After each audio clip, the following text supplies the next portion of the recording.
સહજાનંદ સાંઈ મહારાજની જય. હરિપ્રસાદ સાંઈ મહારાજની જય. આત્મીય સમાજની જય જય જય. દાસના દાસ થવાની જય જય જય.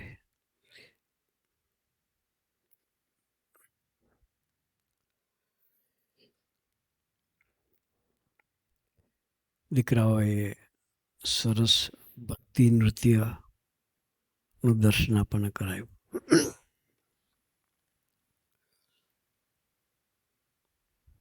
હું બેઠો બેઠો વિચાર કરતો હતો,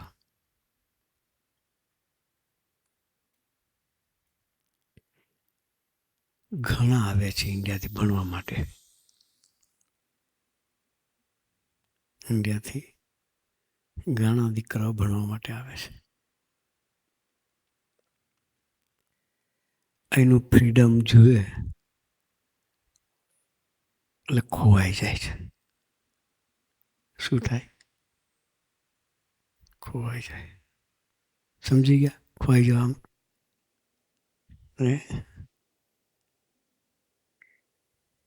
ડાયવર્ઝન આવી જાય. શું આવે?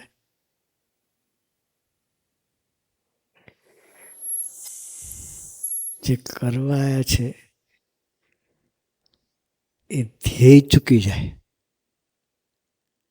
એમ ખોવાઈ ગયા કહેવાય. શું કહેવાય?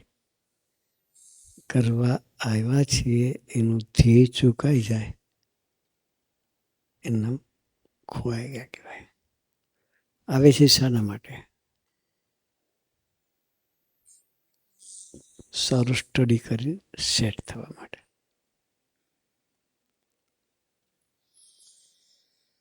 આપણી પાછળ આપણા જે પેરેન્ટ્સ છે એ કોઈક અપેક્ષા છે.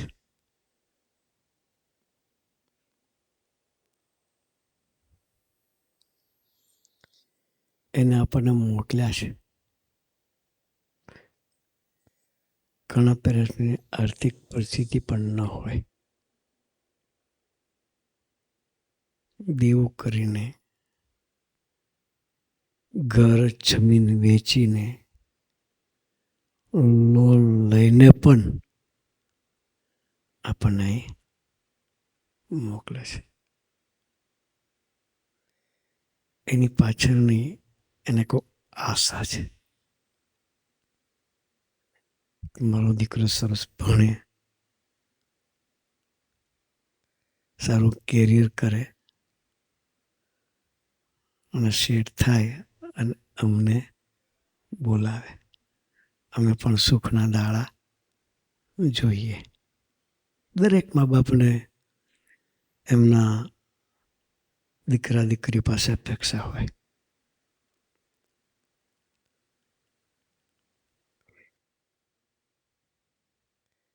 પણ મોકલે છે ભણવા માટે. ઘણા દીકરાઓ ધ્યેય ચૂકી જાય છે.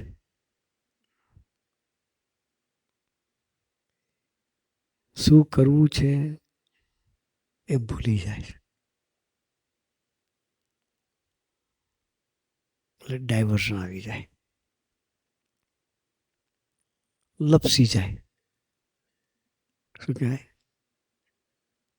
લપસી જાય. જો રસ્તા ચોખ્ખા છે, લપસાય એવું નથી. સમજી ગયા તમે? વગર વરસાદે કશું ના હોય તો લપસીને પડે છે. અહીં તો સમજ પડી કે ના પડી? વગર વરસાદે લપસીને પડી જવાય એવી આ ધરતી છે. આપણે લપસીને પડવું નથી. લપસીને પડ્યા એટલે તમે ધ્યેય શું કહેવાય? લપસીને પડ્યા કહેવાય. તમે તમારું ધ્યેય ચૂક્યા. લપસીને પડ્યા. હમણાં આ વખતે શિબિર કરી. અમારે કેટલા દીકરાઓ હતા શિબિરમાં? યુએસ વિઝાનો પ્રશ્ન હશે બધાને. ગુડ. શિબિરનો થીમ હતી ક્લેરિટી ઓફ ડેસ્ટિનેશન.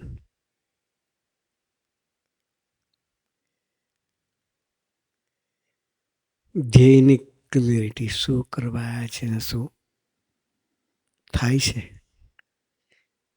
એની ચોખવટ થાય તો આપણે ક્યારેય રસ્તો ભૂલો ન પડીએ. સ્વામીજી એક પ્રસંગની વાત કરતા, આઈન્સ્ટાઈનની. પોતે લેબોરેટરીમાં કામ કરે, સાયન્ટિસ્ટ. એની સાથે બીજો એક સાયન્ટિસ્ટ એ બી કામ કરે.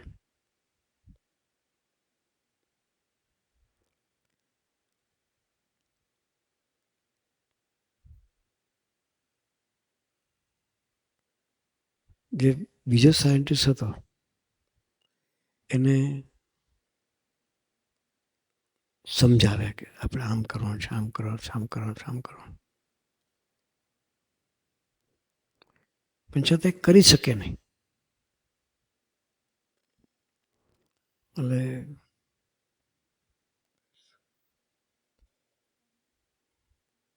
આઈન્સ્ટાઈને એને કહ્યું કે તું ક્યાં રહે છે, કે તું રહે છે ક્યાં? લોકેશન પોતાનું લૌકિક દ્રષ્ટિ જે હતું લોકેશનની વાત કરી. પછી એણે કહ્યું કે મારી સાથે કોઈ બી વ્યક્તિ રહે એ સાયન્ટિસ્ટ થયા વગર રહે નહીં. કે શું કહ્યું? મારી સાથે કોઈ બી વ્યક્તિ રહે એ સાયન્ટિસ્ટ થયા વગર ના રહે. કંઈક ગડબડ છે. કે શું કહ્યું? કંઈક ગડબડ છે. કે પછી બધું પૂછતા પૂછ્યું કે તું તારો ખોરાક કેવો છે? તો મારો ખોરાક તો સાત્વિક છે. કે નો ડ્રિંક્સ, નો નોનવેજ, નથિંગ. પછી કે તું અહીંથી ગયા પછી કરે શું? તો એણે બધું પૂછતા કહી છે કે હું થાકું એટલે મૂવી જોવા જતો રહું. કે શું કહ્યું? હું થાકું એટલે મૂવી જોવા જતો રહું છું. એટલે એટલે હું ક્યારનો વિચાર કરતો હતો કે વ્યક્તિ કેમ ધ્યેયની સફળતા મળતી નથી. કે ડાયવર્ઝન છે તારા જીવનનું. કે શું કહ્યું? આ તારા જીવનનું ડાયવર્ઝન છે. તો નહીં ફોકસ થઈ શકે, તું સાયન્ટિસ્ટ નહીં બની શકે. શું કહ્યું? સ્પષ્ટ કહી દીધું હે એને કે તું તારા ધ્યેયને ક્લિયર નહીં કરી શકે. પછી પેલી વ્યક્તિએ પણ ડિસાઈડ કર્યું કે ના, મારે સાયન્ટિસ્ટ થવું છે. ત્યાર પછી એને એ બધું જ જે ડાયવર્ઝન એના જીવનનું હતું એ છોડીને ફોકસ થઈને મળ્યો તો એ બી સાયન્ટિસ્ટ. સ્વામીજી આવા પ્રસંગો આપણા માટે શોધી લાવે. જીવનમાં આપણે ચકલી હોય ને, બચ્ચા માળામાં હોય, બહારથી કંઈક ચણી દાણા લઈને આવે,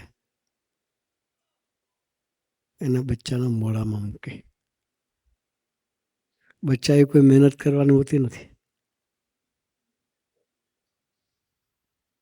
એમ સ્વામીજી આપણા માટે એવું સરસનું, અમે કોઈ બહારનું નોલેજ અમે વાંચવા ગયા જ નથી. સ્વામીજી પોતે એટલું બધું આપણે માટે ચણી લાવીને બધું ભેગું કરીને આપણને આપ્યું છે એવું ભાથું કે એ વાગોળા કરીએ ને તો પણ આપણા જીવનમાં ક્યારેય ડાયવર્શન ન. આપણે બધાએ અહીં આવ્યા છીએ, કોઈક ધ્યેય સાથે આવ્યા છે. મા બાપનું ઋણ વાળવાનું છે. શું વાળવાનું છે કે નહીં વાળવાનું છે ને? માથે આપણે માથે ઋણ, હે એ ઋણ આપણે બધા વાળવું છે. અમારે મારા બાપનું ઋણ વાળવાનું છે. સ્વામીજી બરાબર, આપણો બાપ, એણે આપણા માટે જે કંઈ કર્યું છે એ ઋણ આપણે વાળવાનું છે. એ આપણે ગુરુ ભક્તિ છે કે સ્વામીજી આપણા માટે જે દાખલો કર્યો છે નાના હતા ત્યાંથી. ગઈકાલે રવિવારની આપણે ત્યાંની સભામાં, સ્વાગત સભામાં વાત કરી મેં કે સ્વામીજી શું કર્યું, તો એનું લેવલ છોડીને ડાઉન ટુ અર્થ આપણા લેવલે આવીને જીવા છે. 1-2 વર્ષ નહીં, 1953થી 1921 સુધી, એટલા વર્ષ સુધી સ્વામીજીએ 70 વર્ષ સુધી આપણા લેવલે આવ્યા સ્વામીજી. એને શું ગમે છે એટલું વિચાર. આ કાર્યકર્તાઓ છે એનો શું સ્વાર્થ છે બીજો વિચાર કરવાનો.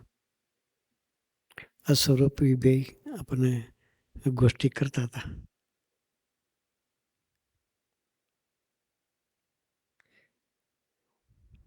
એના જીવનનો આપણે વિચાર કરીએ. સ્ટાર્ટિંગમાં ભણવા માટે આવ્યા, 2010-11ની સરાઉન્ડિંગમાં કદાચ આવ્યા હશે. ભણવાનું પત્યું, વર્ક પરમિટ ચાલુ થઈ.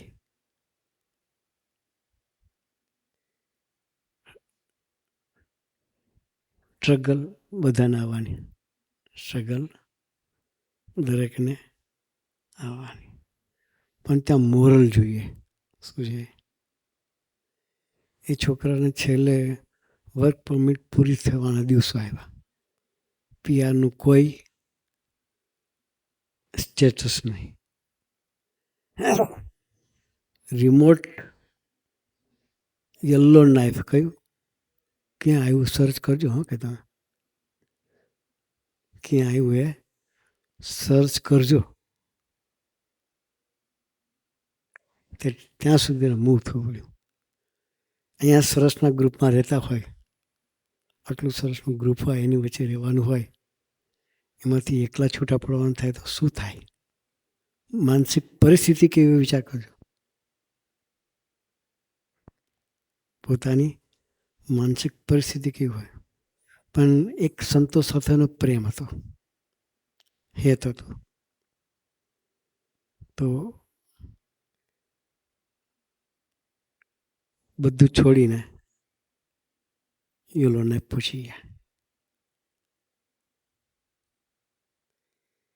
ત્યાં કોઈ આપણા કોઈ નહીં, પણ ત્યાં પણ રિમોટમાં થોડા દીકરાઓ ગયા હોય, ધીરે ધીરે એની સાથે દોસ્તી કરતા ગયા હોય. તો ત્યાં જઈને બી સભા ચાલુ કરી. 10 છોકરાની સભા કરે, 10 છોકરા ભેગા ત્યાં અન્નકૂટ કરે.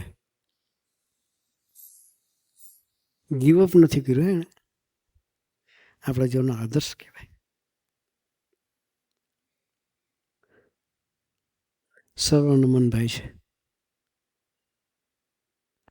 એને સેમ પોઝિશન આવી.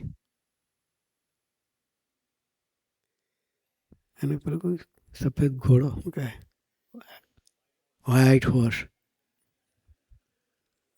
એને સફેદ ઘોડા પર બેહાડીને ત્યાં મોકલ્યો. અમે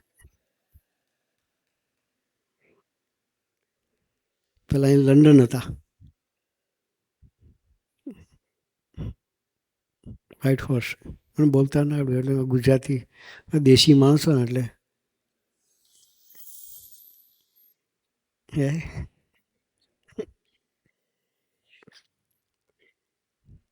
લંડનથી મૂવ સીધા ત્યાં કર્યા એને. ત્યાં પણ એ છોકરાએ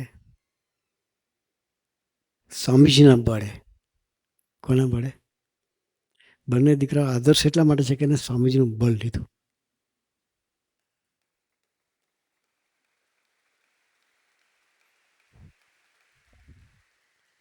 તો અત્યારે આપણી વચ્ચે સરસ મસ્તીથી પોતે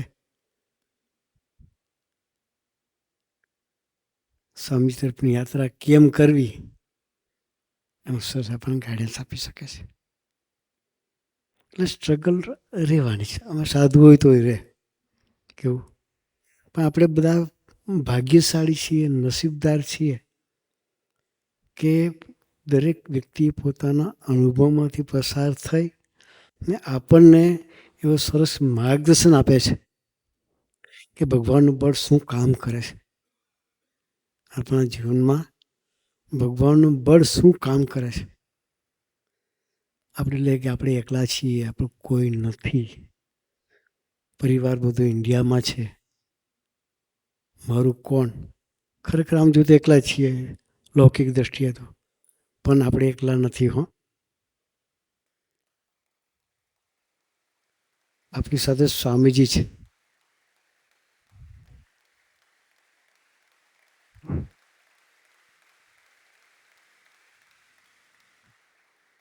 જ્યાં સાથે સ્વામીજી હોય ને ત્યાં આપણી જીત જ હોય. ગભરાવાની કાંઈ જરૂરિયાત નથી. સ્વામીજીને સંભાળીને બળ માગવાનું કે સ્વામીજી અમે તમારા ભરોસે બેઠા છીએ. ભગવાનના રાજમાં દેર છે, અંધેર નથી હો.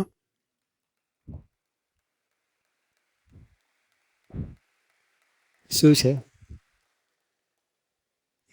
ભજન કરાવડાવે. ભજન એટલે કરાવડાવે કે તને ખબર પડે કે હું તારે લઈને હું છું. આપણે બધા બોલીએ છીએ આ રાસમાં બી છોકરા કે તારે લઈને હું બોલીએ છીએ. એ વસ્તુ આપણે સાકાર કરી. આપણે આ જે માર્ગ છે ને ડ્યુઅલ માર્ગ છે. પોતાનો લૌકિક વ્યવહારિક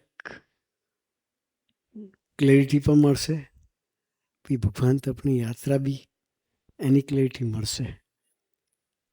એક સાથે બે વસ્તુ આ માર્ગમાં થતી જાય છે. એટલે આપણે માટે ભાગ્યશાળી છીએ કે સંસારનું તો થવાનું જ. એની સાથે સાથે ભગવાન તરફની યાત્રા, ભગવાન તરફનો સંબંધ એ પણ આપણો દિન દિન પ્રત્યે વધતો જાય છે. આ સંબંધ ભગવાન સાથેનો સંબંધ શું કરશે? આપણા જીવનમાં નિશ્ચિંતતા, નિર્ભયતા અને શુભ વિચારમાં લઈ જશે આપણને. સત્સંગ એટલે કરવાનું. દીકરાઓ પોતાના પ્રસંગો જે શેર કરતા હતા,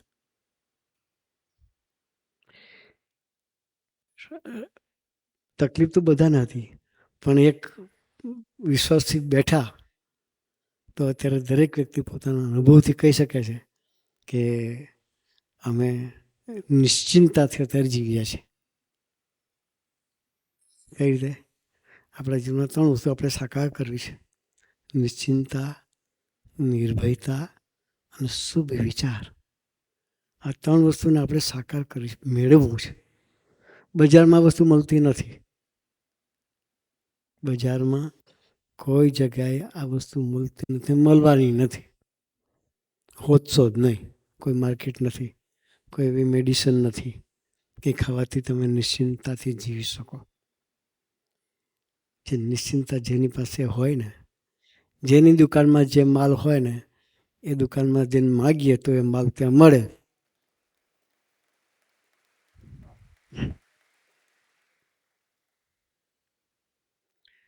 વાણંદની દુકાને જઈને કહે કે મને 2 તોલા સોનું આપો, આપશે? એ તો હોનીની દુકાને જ જવું પડે. ક્યાં જવું પડે? સોની દુકાને જ જવું પડે તો આપણને હોનું મળે. બાકી વાણંદની દુકાને વાળ કાપી આલે, એ તમને સરસ કાપી આલે, ફેશન પ્રમાણે જેવું જોયું સોનીને જેમ કે વાળ કાપી હાલતો કે ભાઈ રસ્તો ભૂલો પડ્યો કે છે શું કે.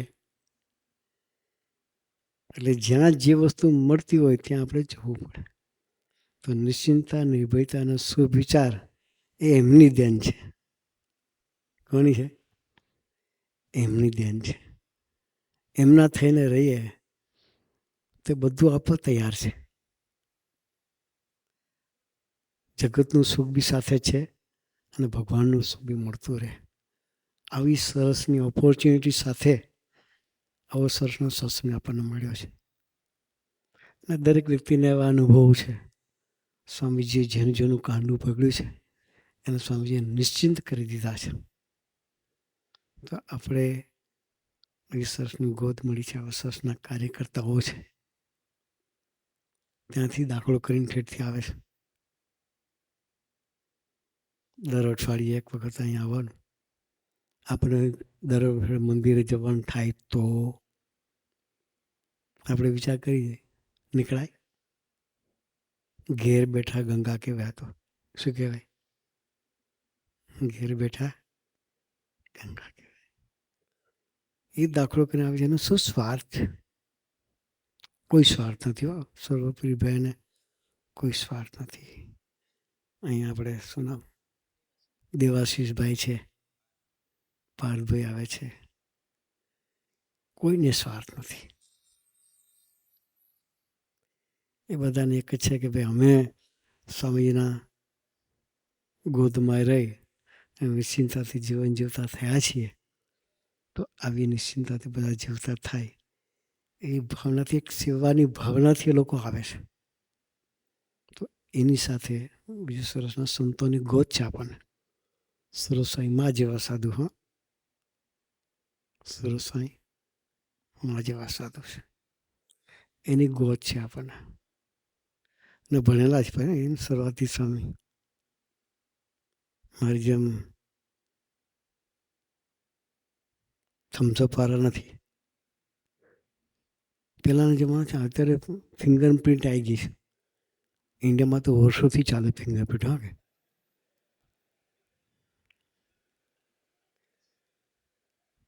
All is gold. અત્યારે જે તે ફિંગરપ્રિન્ટ લે છે. ઇન્ડિયામાં પેલા ફિંગરપ્રિન્ટ જ આપતા હતા, સાઇન કરતા નહોતી આવડતી. એટલે બધું અહીંયા આવ્યું છે ને, ઇન્ડિયાથી આવ્યું છે.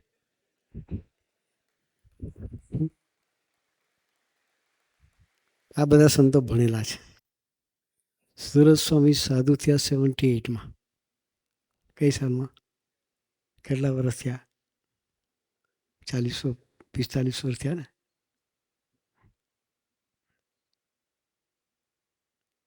એ વખતેના એન્જિનિયર છે. એ વખતે જોબ કરતા હતા. પોતે મિકેનિકલ એન્જિનિયર છે. એનું ઇંગ્લિશ બી પાવરફુલ છે. મને તો અંગ્રેજીનો એ નથી આવડતો. પણ સંતો બહુ સરસ છે. સરસ્વતી સ્વામી બી એન્જિનિયર છે. ભણેલા ગણેલા સંતો છે. છોકરાઓની, કોલેજના વિદ્યાર્થીઓની મેન્ટાલિટીને સમજે એવા સંતો છે. એટલે આપણને પ્રોપર અને કોઈ સ્વાર્થ નથી કે સર આમ બોલતા હોય તો ગરીબાઈનું દર્શન થાય. એવા સરસ સંતોની ગોદ આપણને મળી છે. તો એની સાથેની મૈત્રી વધારીએ અને આપણા જીવનની ધ્યેયની ક્લેરિટી કરતા રહીએ. શું કરવાયા છીએ એ ધ્યેય પાકું કરતા રહીએ અને એની સાથેની મૈત્રીથી આપણી યાત્રા ભગવાન તરફ ચલાવતા રહીએ. એ ચલાવવા માટે ગુરુએ આપણને સૌને ખૂબ ખૂબ ખૂબ બળબુદ્ધિની શક્તિ આપે. મા બાપનું ઋણ ચૂકવવાનું જે આપણે છે એને પણ ધ્યેય ચૂકીએ નહીં. તો એ કરવા માટે ગુરુએ આપણને સૌને ખૂબ ખૂબ બળબુદ્ધિની શક્તિ આપે. એ જ પ્રાર્થના સહજાનંદ સ્વામી મહારાજ.